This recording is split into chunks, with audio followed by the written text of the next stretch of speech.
Areba. Minggu ini Top 3 bakal ditemenin sama Herlin.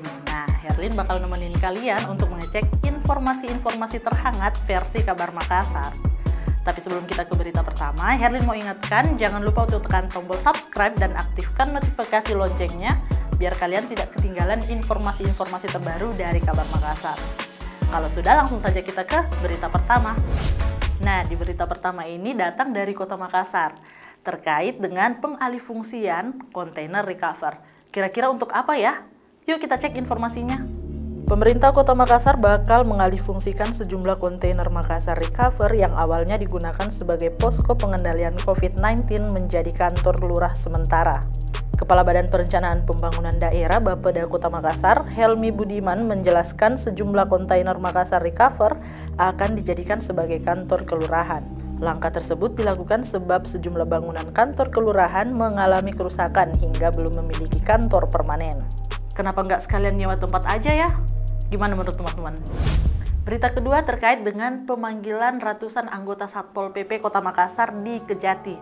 Wah, kira-kira perkara apa ya? Yuk kita simak beritanya.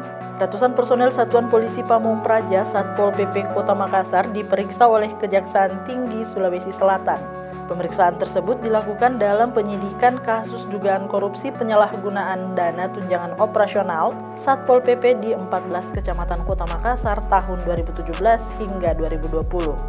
Sementara itu, jumlah personel Satpol PP dan pegawai serta tenaga honorer yang telah diperiksa hampir mencapai 700 orang. Waduh, ternyata perkara korupsi lagi nih teman-teman. Sepertinya memang perkara korupsi di negara kita ini tidak akan ada habisnya ya.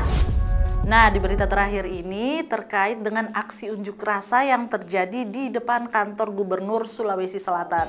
Kira-kira massa menuntut apa ya?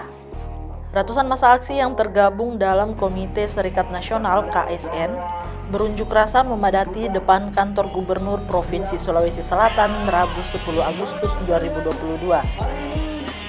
Massa mendesak sejumlah aturan undang-undang yang mengatur tentang buruh dan pekerja dicabut karena dianggap tidak memperhatikan hak para buruh dan pekerja. Salah satu massa aksi Arwin menyampaikan aspirasinya. Ia menyebut pihaknya meminta pemerintah memperhatikan hak-hak para buruh dan pekerja. Pihaknya meminta pemerintah mencabut Undang-Undang Omnibus Law Cipta Kerja yang dianggap tidak bisa mensejahterakan para buruh dan pekerja karena memuat sejumlah poin yang justru menyengsarakan. Selaku pemangku kebijakan. Omnibus Law lagi nih yang menjadi perhatian kita. Yuk cek berita selengkapnya di www.kabarmakassar.com. Nah, informasi terakhir tadi menjadi akhir pertemuan kita di Top 3 minggu ini. Jangan lupa untuk tekan tombol like, share, dan komen, serta subscribe channel ini. Jangan juga lupa untuk aktifkan tombol loncengnya biar tidak ketinggalan informasi-informasi dari kabar Makassar.